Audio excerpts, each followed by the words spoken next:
Subaru a Subaru. In a few moments, Donald Trump will address U.S. troops in Sicily, the first stop on his first international trip, one that has been marred with missteps that could damage America's standing in the world and pose a risk to national security. Like Trump refusing to publicly affirm America's commitment to its NATO allies, and leaks, some from the president's own mouth, that have damaged intelligence sharing relationships with key partners, Britain and Israel. And joining me now still, State Department spokesperson, former Nayyera Haq, Executive Director of the Terror Asymmetrics Project, Malcolm Nance, and former CIA Special Agent Jack Rice. I feel like we don't even need the honorifics. The audience knows you guys already. You guys are friends of the show. Nayyera, before we went to break, you were going to make a point about back channels. We did have, to reset for folks who may be just tuning in, we had the National Security Advisor of the United States, H.R. McMaster, put out to speak to the press off camera, no on-camera briefings, and he was asked about, in general, whether it would be appropriate for an incoming administration to set up a back channel, and he said, yes, in general, that would be okay. How is that not correct? So, generally speaking, this is what a back channel is. It is not the Secretary of State or the President of the United States negotiating, because those generally carry public obligations to have public discussions. Generally, on a trip like this, you would have press asking questions about what the conversations were between these two leaders. So a back channel is one or two layers down, having conversations with foreign diplomats. A back channel is not having access directly from the Oval Office to the Kremlin, for example, cutting out intel services and cutting out all the diplomatic channels. It is just simply not that's just not the case of how business is done. So what has been the Kushner accusations and alleged activity is not a back channel. That is espionage. And just to make it clear, I mean, you worked in the State Department. Going around these processes, I mean, these processes are put in place in part to protect the president. I mean, yes. Having the State Department, for instance, place the phone calls for you with world leaders rather than calling them up from the Oval Office yourself. Having the State Department brief the president before having a conversation, let's say, with the Prime Minister, you know, with the leaders of Australia or other countries, so you don't say something stupid, right? And giving you talking points and making sure that it is the State Department that sets up your meetings, not having this weird thing in the Oval Office with, you know, the foreign minister of Russia, for instance, right? Those are to protect the president. Well, it's to protect the president, protect the American people's interests, and to actually bring expertise to the table. You don't go on a foreign tour to be able to learn about other countries. You're supposed to already have done that through your presidential daily briefing, which this president doesn't take, and through relying on your diplomats who are already in these countries. So this is, as you said, the big boy tour, and it is not understanding at all how we're supposed to be using all of our resources for the betterment of the American national security. And so there are two sort of Occam's razor possibilities, Malcolm, that either this is an incredibly naive team. I had a friend text me, there's no way we should be calling Jared Kushner with his Harvard degree naive, but, that could or may or not be true. But the reality is it's either naivete or it's something worse. If you are cutting out things like the State Department, the intelligence services of your own government, and going directly to the leaders of an adversarial country to do business, there is a naivety sort of explanation, or there's a nefarious explanation. Which one seems more logical at this point, Malcolm?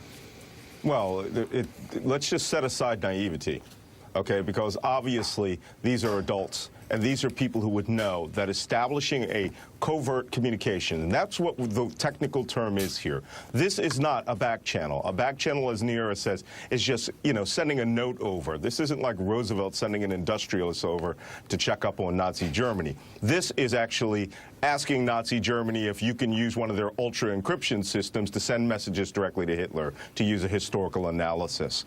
This is essentially covert communications with an enemy. And that is completely nefarious. It is intensely suspicious. And the question you want to ask yourself is, why did they feel that they needed to have a covert communication system? What were they intending to transmit to our enemies using a covert communication system? There's no difference between this and putting, putting a chalk mark on your mailbox and leaving a hollowed out stone for a foreign intelligence agency to pick up. This is COVCOM, and these guys really, really need to be investigated over. over it. And Jack Rice, the problem, too, is that you can also have both. You can also have sort of a naivete going along with the various purposes if the President of the United States is so undisciplined with the things he says. We now know that when he was in the Oval Office with Sergei Kislyak and Sergei Lavrov, who's the foreign minister of Russia, in the Oval Office with no U.S. press, again, only Russian media were in the room, and all the photos that came out, these photos we're showing right now, come from TASS, which is the state media of Russia, that when he did that, he blurted out intelligence information that wound up harming Israel, which is one of our intelligence sharing partners. Then when he gets to Europe, he blurts out that it was Israel, as he's standing with me when he gets to Israel, and he's standing with the Israeli prime minister. He then tells which country he burned. Then we have this from the Associated Press, that Trump revealed in a conversation with another one of his friends, his autocrat friends, Duterte of the Philippines, blurted out and revealed the location of 2 nuclear submarines. Jack, when you have a president who can't stop speaking and saying things that violate the intelligence sharing agreements we have with other countries. You have Britain rethinking sharing intelligence with us, Israel rethinking sharing intelligence. What do you make of this as a former CIA case officer? What is happening? I'm outraged by the entire prospect, and Malcolm makes this point that this is COVCOM. This is covert communications. But let's remember, it's Russian covert communications. Very specifically, Kushner goes to the Russians and says, set something up that's yours that I can use. This is not something that's set up by the United States through the United States to make sure we get to somebody else. This is literally our adversary setting up a communication system so you can exclude the State Department, you can exclude the Bureau, you can exclude CIA, you can exclude NSA, and you think about what that means. You think about the number of men and women around the world who are Americans who have risked their lives on a daily basis. You think about the number of assets that have been recruited by the CIA, as well as assets that have been recruited by our allies, and you realize all of those are at risk. And we can talk about this big picture all day long if we want to, but the problem is imagine what happens when we have to sit down after the fact with the relatives of that dead asset and explain, well, you understand, the president likes to be a big boy.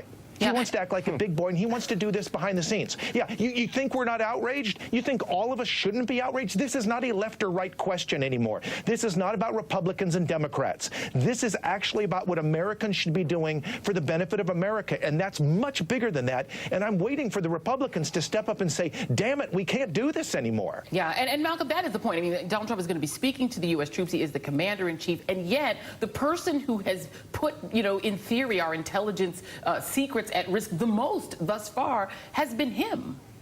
Well, you're absolutely right. But, you know, Donald Trump, and the argument they're going to give you is that he has the authorization to declassify anything at his time. Okay, let's give the President of the United States that. That is his right.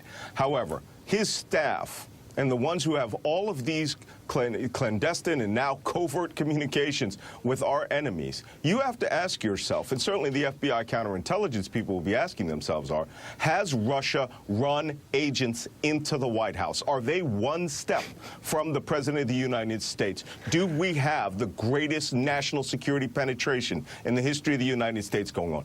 If I were in that division, I would have to start there assuming that it's happening. Yeah. And I would have to assume that that covert communication system was designed to steal U.S. intelligence and pass it on to our enemies. I have to assume that in order to keep the nation safe. The president is going to have to answer for this personally. Every one of those people in that office needs their clearances pulled now, because we cannot risk that one of them or two of them or may have been recruited into this system now that the Russians know that we're a giant leaking hole. And Nayyera, you still have allies of Michael Flynn inside of the Trump administration. Evan Cohen-Watnick, who H.R. McMaster tried to fire, who is believed to have provided information behind the scenes in that late-night meeting with Devin Nunes, who at the time was the chairman of the House Intelligence Committee, who was helping the White House rather than chairing the committee that was investigating the White House. He's still there. They just cashiered K.T. McFarland and sent her off to Singapore, but she's still in the administration. Why has no one resigned? Why have they? You've worked in an administration. You understand the pressures to stay in and try to, you know, make things right. Nothing like this, even close to it, ever happened in the Obama administration. Or the Bush administration, either. Yeah. Why no resignations? And why is Evan Cohen-Watnick still employed? This is part of the mind-boggling aspect of all of this, which is if there, with all of this out there in the public and leaking happening every day and all of these accusations, the easiest thing to do to stay above board and clean is revoke clearances. Son-in-law does not need to have a clearance right now, especially, and for his sake, he should be probably stepping aside to keep himself legally clear. A clearance, by the way, can be revoked for something as simple as having unpaid bills that have gone to collection. Right? Yep. You can lose your security clearance for that. Yes, because that makes you, that is a need and a financial vulnerability that you have. So this is at such a low level, you can have your clearance. When I had to fill out my SF-86, I had listed 10 years of history, not missing a single week of where I had lived and contacts and people I knew. What if you lied on that?